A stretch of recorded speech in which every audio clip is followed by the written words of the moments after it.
Hello, everyone, and welcome to episode 161 of the Runnin The Paint Podcast. I'm Miles here with Joey, Nick, and Ben. Guys, how are you doing today? Feeling good, feeling great. Absolutely incredible. Preseason basketball. Excited to talk about some drama in this episode, actually. Yeah, it's one of the questions we have coming up today. It's just so exciting. 1 week from today, as this releases, the NBA is officially back for the regular season. It is almost time for us to discuss live basketball games that really matter and all the fun things that happen both on and off the court. But we still have 10 more burning questions to go over these next couple episodes, and we do have some fiery ones here today. So before we get into it, let's start off with POELTL. And my goodness, Joey was a beast on the last one, getting us Marvin Bagley in 2. Still unbelievable. So we are going to ride the hot hand. Joey, who are we guessing first? We're going to try. I'm not going to expect that crazy of a game like last time, but let's go with the guy we were just watching in preseason and talking about, Dwight Powell, who we recently just found out actually has been on a couple of different teams. All right, and all we got is that this is a big guy in the East that wears a double-digit jersey number and is not old. Marvin Bagley, 35. Okay. He does fit the Pirates, but I don't think we could do that again. Let's see. First name that comes to mind, honestly, is Jared Allen for me, because I believe is a 6'9" center who is younger and wears a higher jersey number. How tall is Nemish Keita? Because that would be my next I think guess. he's like 7'1" or 7. Just for reference, I would love a Nemish Keita jersey. After I win the fantasy league this year, that's going to be my award. So stay tuned for that. Yeah, that's something we'll have to keep track of throughout the season, I guess. But as far as other players, it could be a lot of different guys. I mean, we also don't know if this is strictly a forward or a center yet. Jared Allen's 6'9"? I think he's listed at 6'9". I'm not entirely sure. I don't think he's 6'9". I know it's a weird height with him, but we could try someone else. Larry Nance is 6'8", 6'9". Ooh, it's not a bad one. I think he might be. He wouldn't fit the age. Why not? Because Dwight Powell, it says it's under 32 or under 31. Yeah, I think Larry Nance. I think Larry Nance is 31 or 32 years old this point. Larry Nance is like 33. I think he was the same year as my sister. Okay. Forwards in the East Conference. Tough. We could throw out like a double-digit jersey number. Would Cat work? Or is he right at 6'10" as well? Yeah, it's the thing. I don't know the height like for these guys. Could be. Shoot, is Kuzma back to number 0 now that Dame is gone? Because Kuzma would fit. But I think now he's back to number 0. Probably. Well, let's put someone up there. Indiana Pacer. Good. Pascal Siakam? Siakam, I was thinking of Sar. Franz Wagner on the Magic.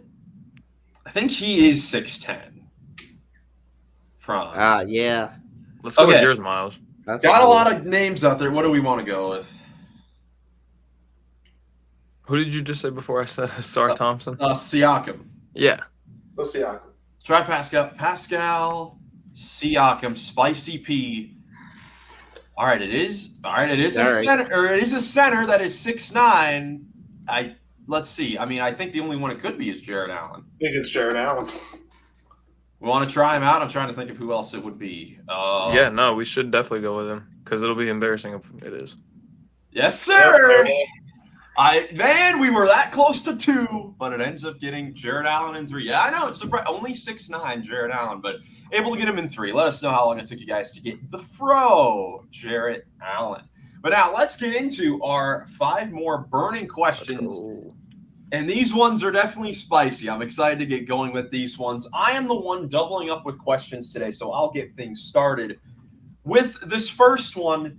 Who will be the biggest name traded during the season. Now, of course, last season we had Luka Doncic getting traded for Anthony Davis, and that was just nowhere near the route. Like, no one ever thought that was ever going to happen, obviously. But I think that we were pretty spot on with some other guesses, like Zach LaVine got traded, Jimmy Butler got traded, De'Aaron Fox got traded. I don't remember if he was in those conversations, but last year was definitely a big year for big-time players being on the move during the season. So I'm curious to see if you guys think if any big-time players could be on the move this season. Nick, why don't we start with you? Do you have a superstar or someone on a lesser tier?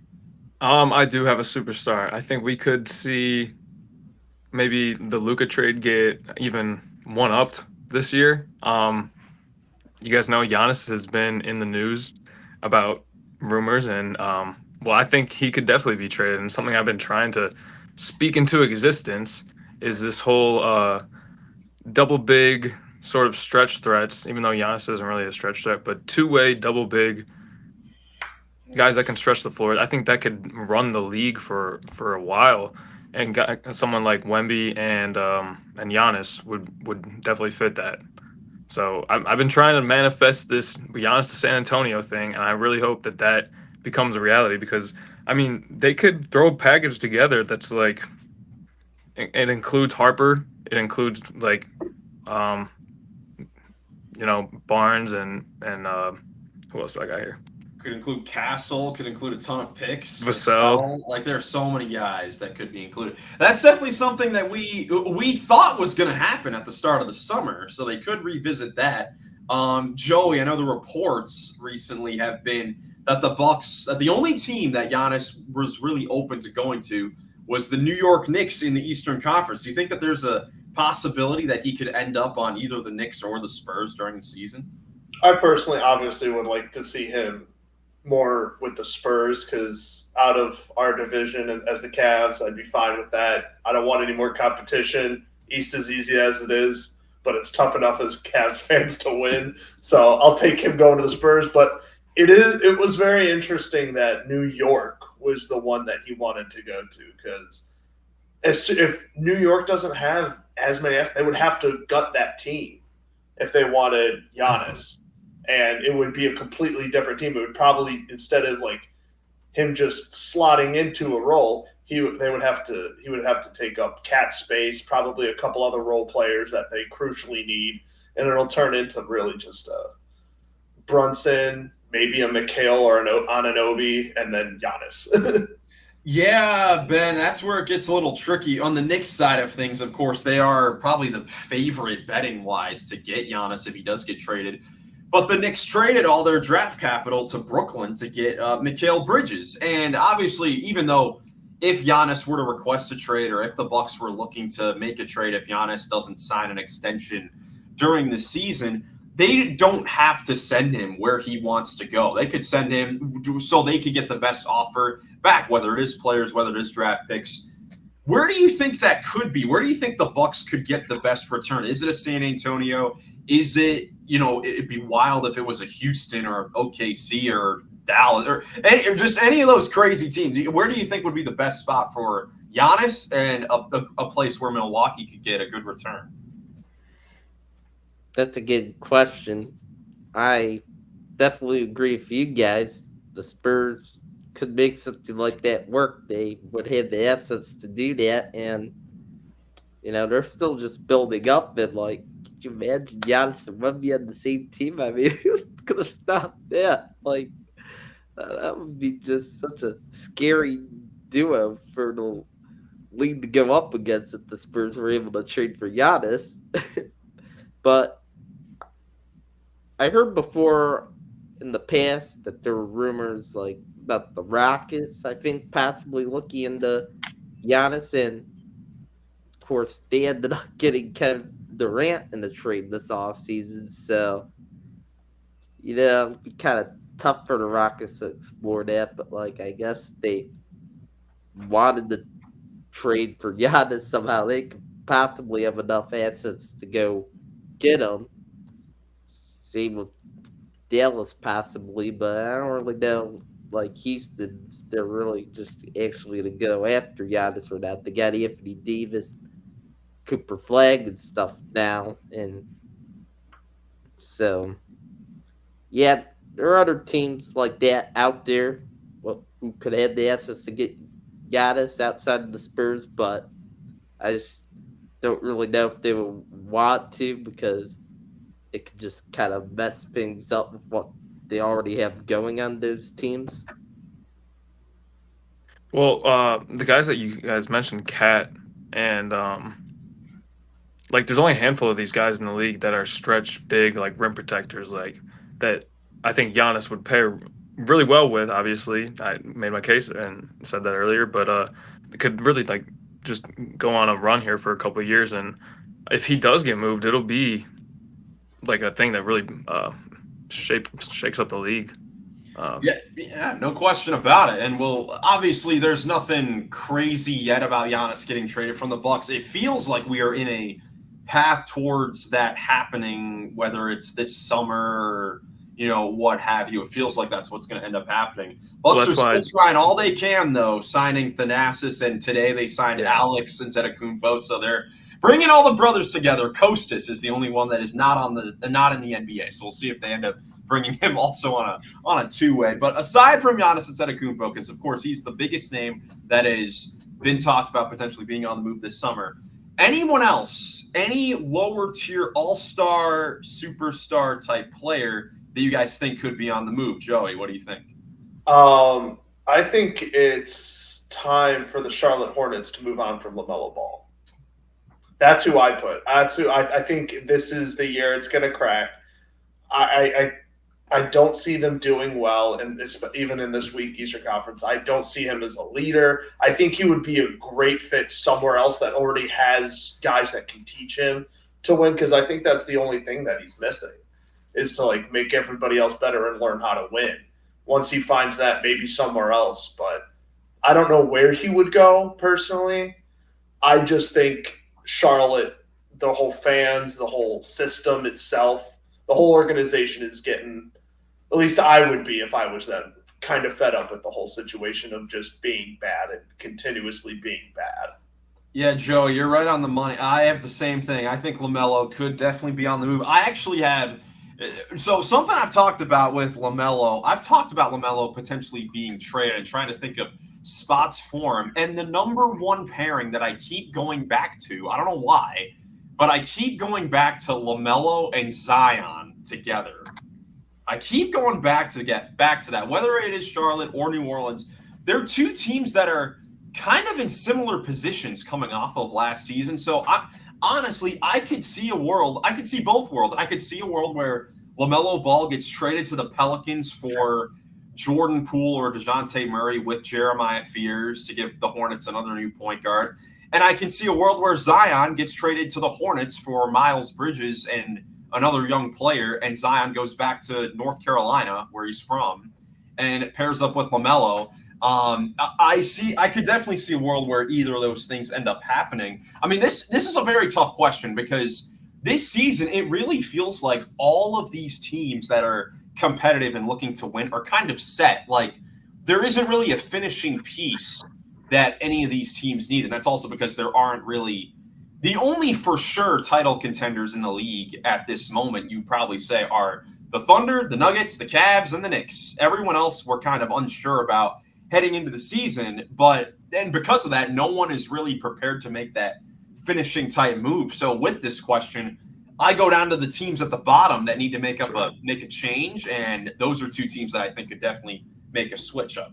I like that pick, because I couldn't think of anyone, because that's exactly what my thought process was. I was like, what kind of competing team needs a LaMelo Ball? Like, nobody. It would be another bottom tier team just trying to switch things up, because these teams got to change it up. And I think the Pelicans is honestly a perfect spot. That would be Zion and LaMelo together would be a highlight show. Now, would it result for in 30 games a year? Yeah, it's like, would it result in wins, and how many games would it end up happening? I don't know. But that's something that's always like just intrigued me. I think it would fit. They would definitely fit together. I'm just not sure, how the rest of the product on the court would work, though. Any other guys that you think could be on the move here? Any all-star type players? I mean, like I said, it feels kind of scarce this year with those types of. Yeah, Laurie I Markman. mean, I got to pick. I got to share Oh. too. Yeah, Ben, Yeah, I didn't know if you were ready to go, Ben. Sorry. Yeah, no, I was ready. So yeah, this one isn't really from a competing team, more so a team I don't think's gonna make the play-in, kind of like the Pelicans. I'm thinking about the Sabonis could be traded before the deadline. Yeah, I'm sorry, Joey. You know, the Kings just, I think they're going to be mediocre this year, and I'm thinking that they're just going to be smart enough to move on from Sabonis, even though he could be doing pretty good. It's just they're just going to end up needing to rebuild, and they could get a pretty good haul back for Sabonis. I mean, I think some team or a few teams could potentially want him, and the Kings could get back some good draft picks, maybe a good young player back in return that could help them for the future. So, yeah, I'm thinking possibly that, but it's a tough question. And another part of why I think this was tough to come up with this was because last year's deadline was crazy. So many stars got moved that it's like, who now coming up this year could get moved? Well, I can't say I didn't think Sabonis because I definitely have had thoughts. Do you know where he would go? Do you have any thoughts of where he would go? Well, who knows who could want him, but Hey, the I'm Hornets. thinking maybe back to the Pacers, maybe back to the Celtics. Oh, Those you know, that teams is true. That is true. There are teams that maybe do need they would center call. play. Yeah, there are teams that do need center play. I was just thinking the Hornets because they're a team that they're kind of. They're kind of in a position similar to the Kings before the Kings got competitive, where you're just losing a whole bunch. You have a star point guard, and you need to make a move. So I don't know. And the Hornets do not have a center. They have Mason Plumlee. I mean, Ryan Kalkbrenner could be good, but I like the Celtics idea. What about the Blazers? They have a pretty good center room. Yeah, they're fine. Yeah, Blazers are fine with. I'm curious. Yeah. I thought about possibly Jared Allen for Sabonis. No. Well, Deal. No. Mobley can cover up his defensive liabilities. No, I don't like that at all. I do. Jared Allen, we wouldn't have an out rebounding problem anymore. Sabonis is the best rebounder in the league. Right. No, the whole point is to have Evan Mobley be a playmaker and handle the ball, not to have someone else come in and do it. You got two big men that can do it. How about that? No. That's the problem with Sabonis is, as we've talked about on this podcast, he is not a winning basketball player. So none of these winning teams should want him. Like, it's the same problem with all these other guys we talked about besides Giannis. I can see the Celtics being an option. That's a good call, Ben. Yeah. But even then, like, he doesn't play. Even then, he doesn't play defense and he doesn't shoot threes. So it's like, well, he does. I mean, slightly shoots threes. When have the Celtics played defense? They're great. What are we? Oh, okay. All right. Next question. Nick, go ahead with your question. Okay. Yeah. My question is, what rookies are you going to keep an eye on this year? And I should have put a caveat on the end of this question. Not named Cooper Flagg, because obviously we're all going to be eyes on Cooper Flagg. He's absolutely dominating the preseason and just attacking the moment and his opportunity. It's pretty fun to watch. Playing point guard right now as we're recording. He's killing it. Yeah. My rookies would be Kaman Malawach. I love that guy. He was my high flyer in my NBA mock draft video that I thought he would be taken higher than where he was. Sun's got a great pick. I think he's going to do really well next to Mark Williams. They're going to challenge each other in practice, and I just hope that he improves a lot in his first year in the league. I also really am excited to watch Trey Johnson. It's going to light it up in Washington.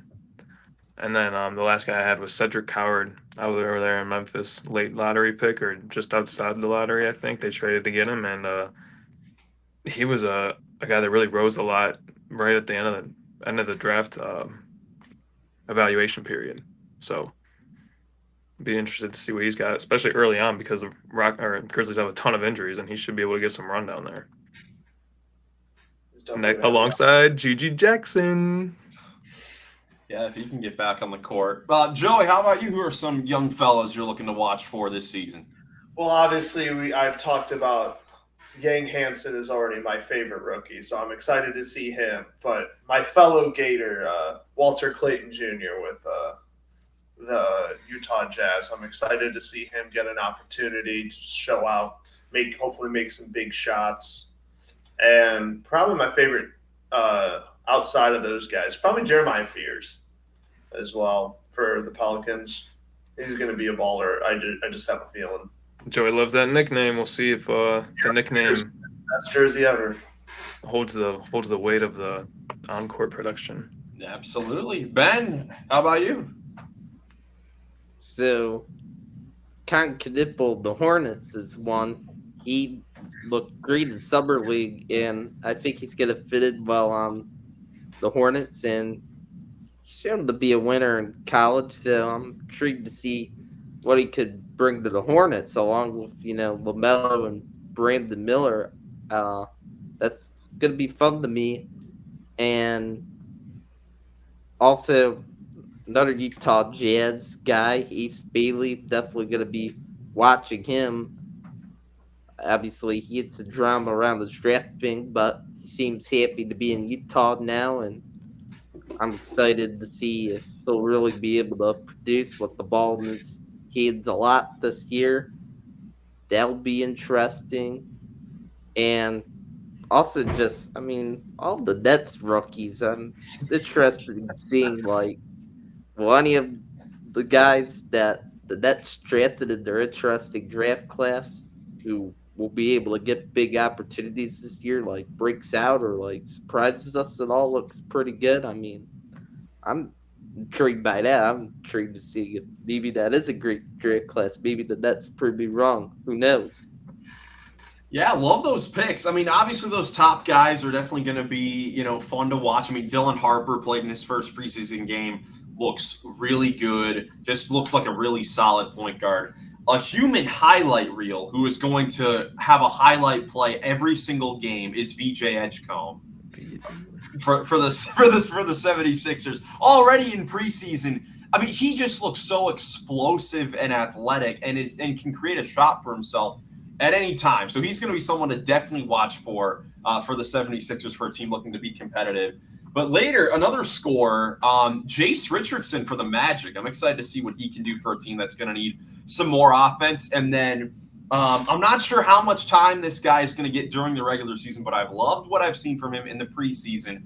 That's from our Cavs, Tyrese Proctor, who has looked like a baller in preseason. I did not expect the type of shot-creating abilities that he has showcased throughout the preseason. Looks very confident, not afraid of the NBA moment, so very excited to see really how all these rookies perform here. There are definitely a lot of intriguing prospects to keep an eye on throughout the season.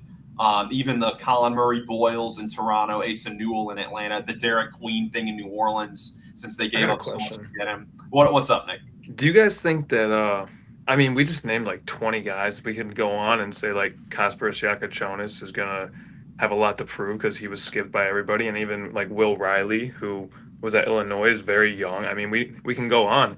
And I was just wondering, do you think this, I think it's a trend of young guys coming in and being able to step into roles. Tyrese Maxey, you can go on with the names. He kind of, I don't know. I'm just trying to think of guys that kind of stepped up in their first couple of years. In the league of late. There just seems to be a high volume of guys that are really doing that now. I'm wondering if you guys think it is a trend and if you think it'll continue where we're talking about 20 rookies every year.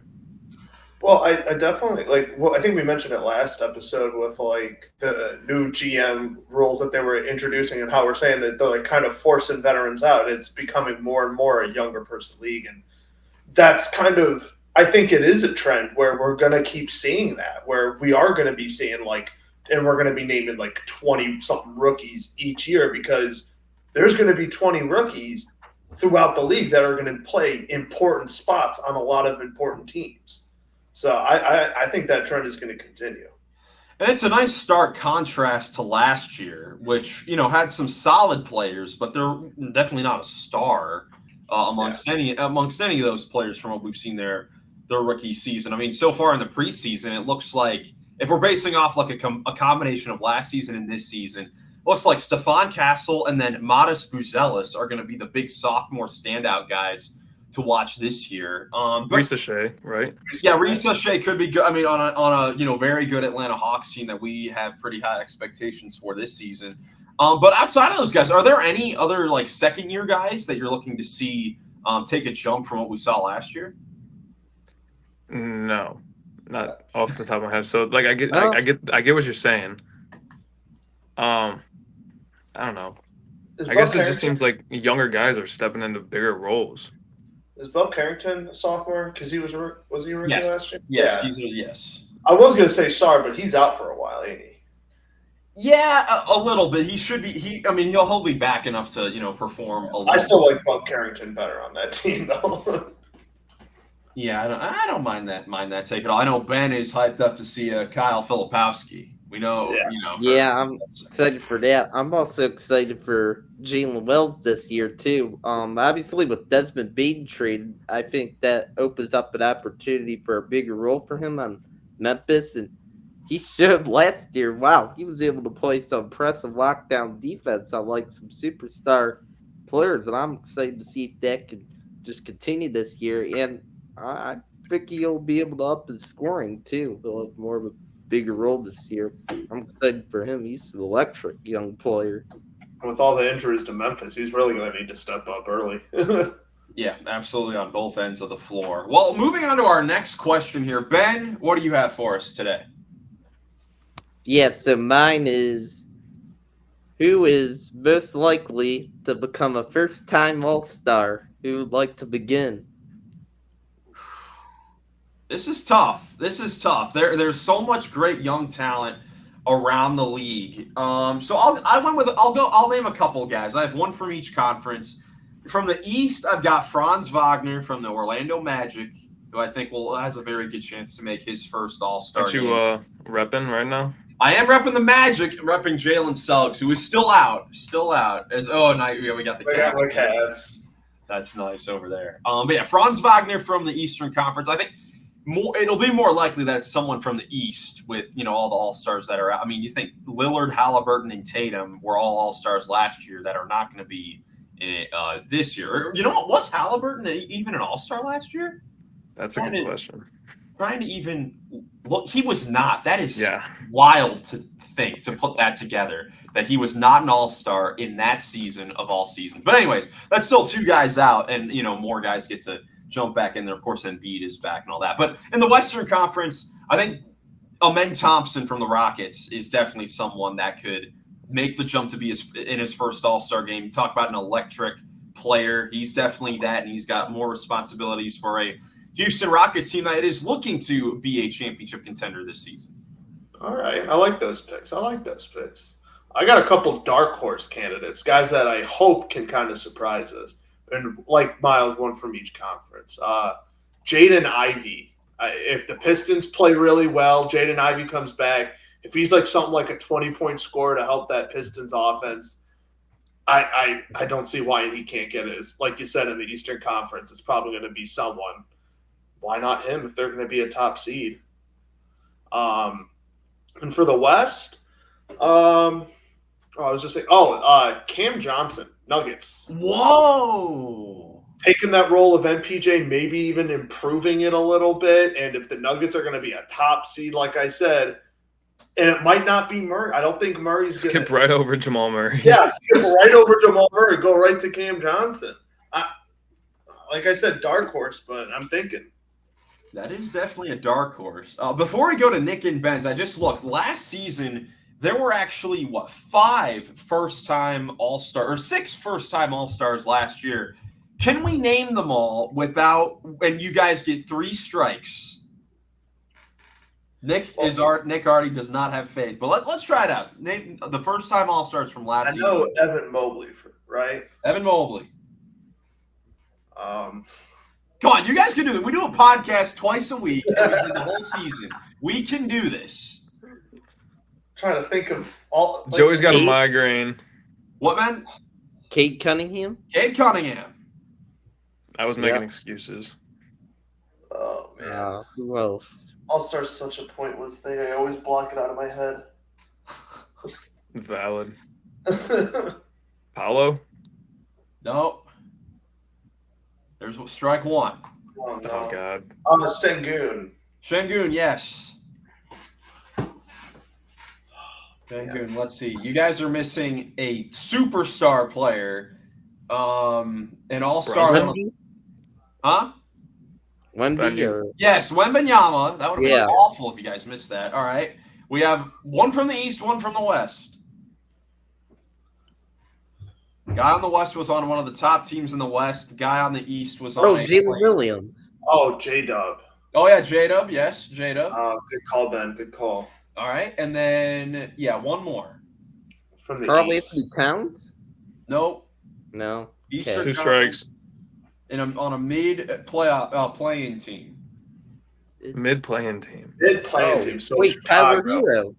Yes, Tyler Hero. There you Oh, go. Ben, yeah. Ben carrying you guys. My Thank you, Ben. Thank you, Ben. Jeez Louise, that is embarrassing. All right, we're gonna have to do some work during the season.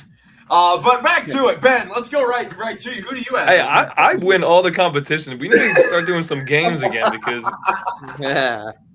maybe that's why you guys are out of the game. We got to bring the games back. But Ben, who do you have as the first time All-Star?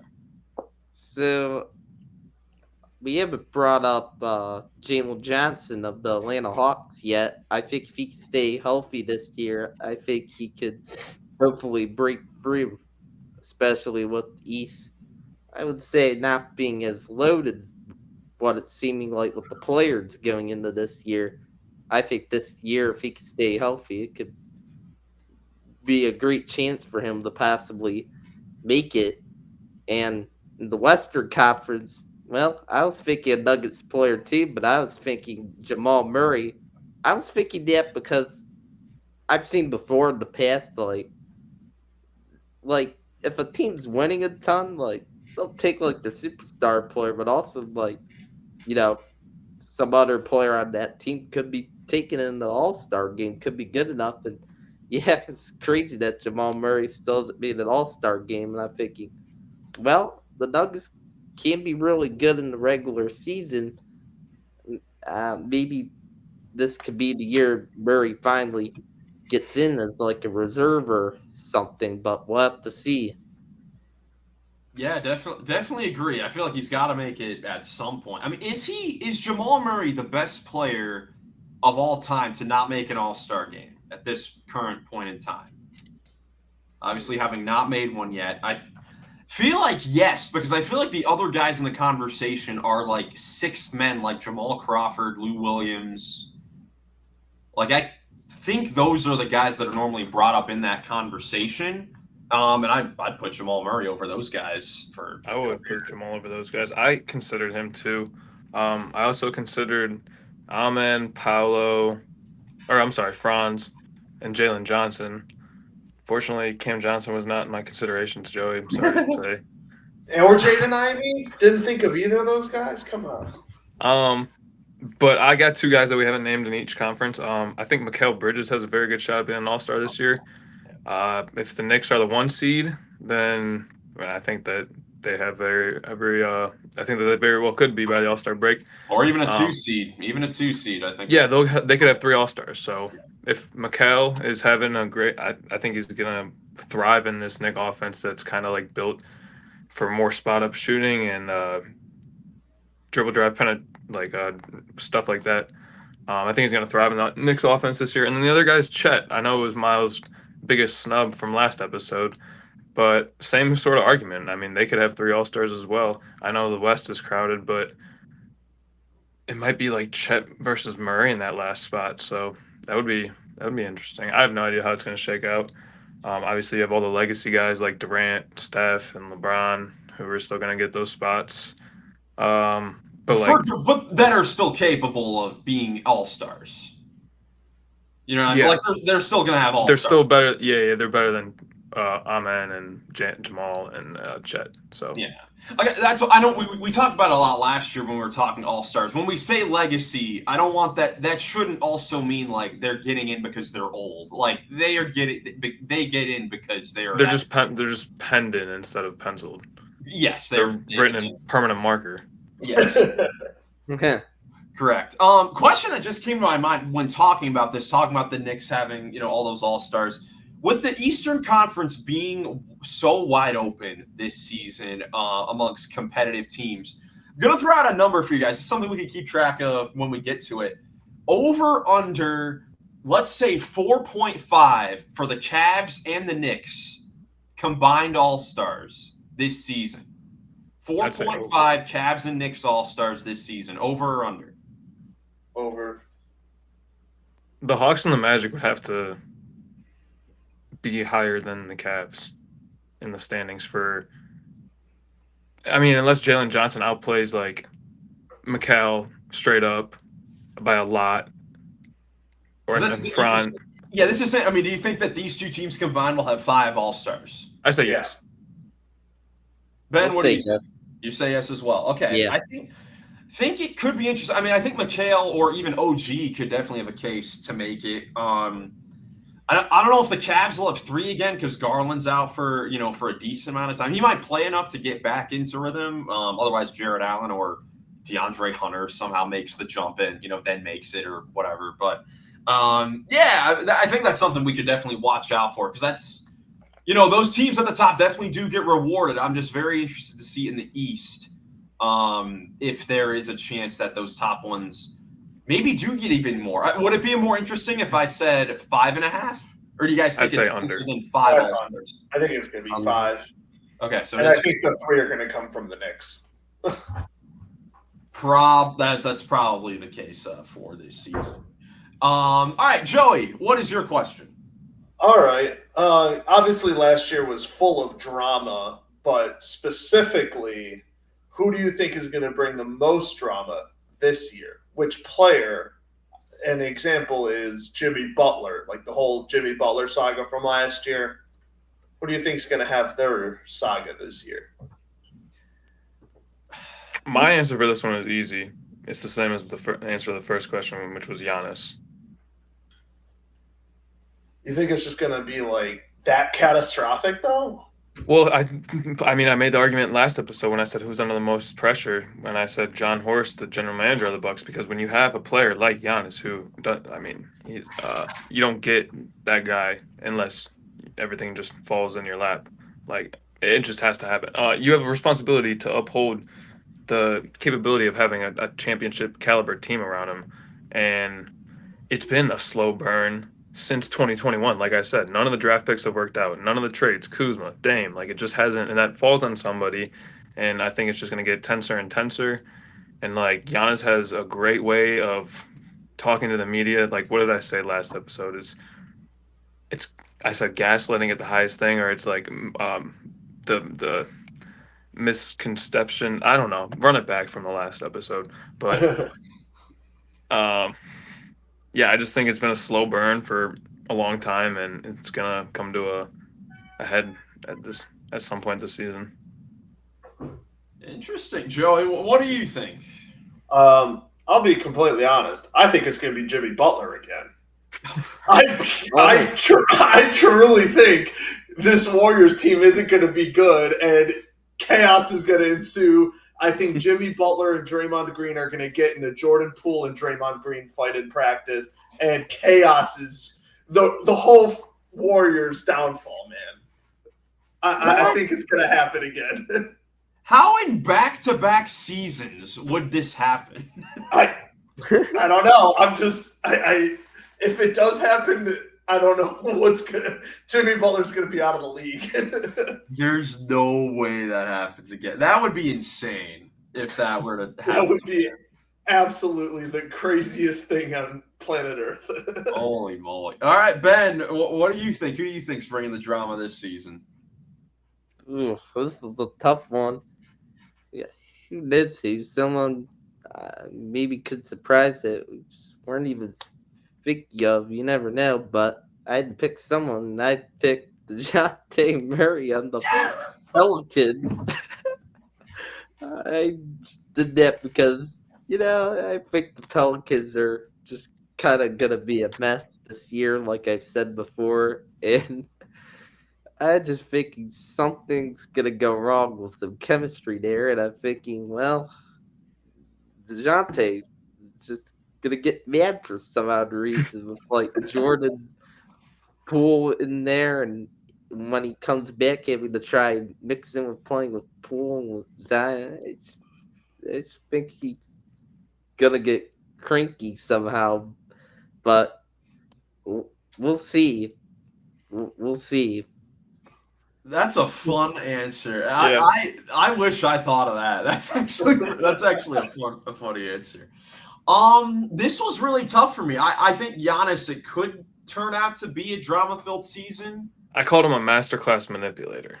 Oh yes, that's right, because he's The alliteration. Right, because he's all in until he changes his mind, which is human nature. Right. After the season. But no, this was super tough. I mean, it could be Giannis. I don't think it'll turn into that because of how great he's been towards that, team in that community. But I mean, we did see a similar thing happen with James Harden in Houston. Although that was just for, that was like a month into that season before he got traded from the Rockets. Besides that, I don't really know who else could really stir up the drama. So I actually went with an injured player. I'm going Jason Tatum from the Celtics because I think that there could be a situation where, we've seen the videos where, I mean, he's dunking already after the Achilles. I mean, it's an incredible, thing that we've seen from him. And I think he's going to try to push his hardest to return to the court this season. And the Celtics are going to say, no, we got to be ready for next season. This is a gap year. We do not want to, waste you getting hurt again or coming back too soon when next season, we are going to be back into championship contention. We could just take the year off. But, I think we could have a real, fight between the Celtics and Tatum on Tatum trying to come back here. Now, how will it result in anything crazy? I don't know. I think overall it will have a tamer season, but you never know. I mean, there's always some drama in the league, which is why it's the best league in the world, because it's something new every day. I got a question for you, because I do like that pick a lot. Do you think the Kyrie situation might turn into that? Yeah. Just because Dallas has got a good squad, and if he wants to push himself to come back early to help them compete, that could be dangerous. That, I think, yeah, I also had Kyrie Irving's name written down. I think that could be a reverse situation because there have been all these reports about how he's ahead of schedule. He could be, back in time, for the season in like December or January and all that stuff. But Kyrie Irving has said, I'm not expecting anything. I'm not putting a timetable on it. I'm not going to rush to anything. But there could be a situation that because of the whole Luka Doncic trade last season and Nico Harrison and then maybe forcing it to be a win now situation, that they could try to force him back early. And that honestly could end up being a worse situation than what it is right now if they try to push Kyrie Irving to come back in a year where, they are really competitive, but they'll be even better when Cooper Flagg is in year 2 of his career next season and when Kyrie Irving is fully back and healthy with another year of this same team, because all of those guys are still under contract next season. So I think there's a world where both those guys, there could be some drama, but honestly, from talking it through, it could be more so with Kyrie and the Mavs than Tatum and the Celtics. Yeah, I like that. Definitely what's up, some interesting storylines to keep track of for sure. Yeah, absolutely. Final question, going back to me, let's talk about the Emirates NBA Cup, which this is going to be the 3rd season of the in-season tournament, now known as the NBA Cup, which has had, I think, a pretty positive mark on the league so far. It's given us something to talk about in the first few months of the season. After it's over, we really forget about it for the most part, but it's always a fun thing for the first few months, and that's exactly what the whole purpose of it was. So, question for you guys, who's going to win the NBA Cup this season? Who's going to be the champion? over the last 2 years. It was the Lakers in the 2023 Cup, and then the Bucks last season. Who do you guys think this year? Who are your top two? Who do you think is going to play in the championship game? Because that is something to note with the Cup. Whoever wins, well, in the first 2 years, they both lost in the first round. But the runner-up has done some pretty special things. Like the Pacers went out on the surprising run in 2023 to play the Lakers. They then made it all the way to the conference finals when no one was expecting it. And then last year, I mean, the Thunder were really good. They ended up going on to win the title. So, Ben, let's start off with you. Who do you think is going to win the Emirates NBA Cup? For reference, here are each of the groups for the Cup this season. Okay. I think the Nuggets are going to win the Cup this year. I've been seeing so far with the Cup, like last 2 years, first year of it, we had the Lakers, LeBron and Anthony Davis, just going off like superstars. Giannis did that last year to help lead the Bucks to a Cup. I think Jokic could do that this year. I think Jokic is going to get off to a pretty strong start of the year, and we know he could just be so dominant. I think he'll just be dominant at times in Cup games, and the Nuggets will just somehow find the way to win the Cup. And obviously the Nuggets got like one of the best teams Jokic has had to work with, which is a huge help finally for Jokic this year. And my runner-up from the East, that could be kind of a tricky one. Man, it's tough. I'm gonna go with, how about the Atlanta Hawks somehow doing it? I think the Hawks, earlier on in the season will be more healthy. And last year in season tournament play, I saw them do some pretty good stuff that surprised me. Obviously, they gave the Cavs trouble in season tournament last year. And I think the Hawks just look like a team that's built pretty well for the in-season tournament. And I'm like, I would not be surprised if they went on a run in that.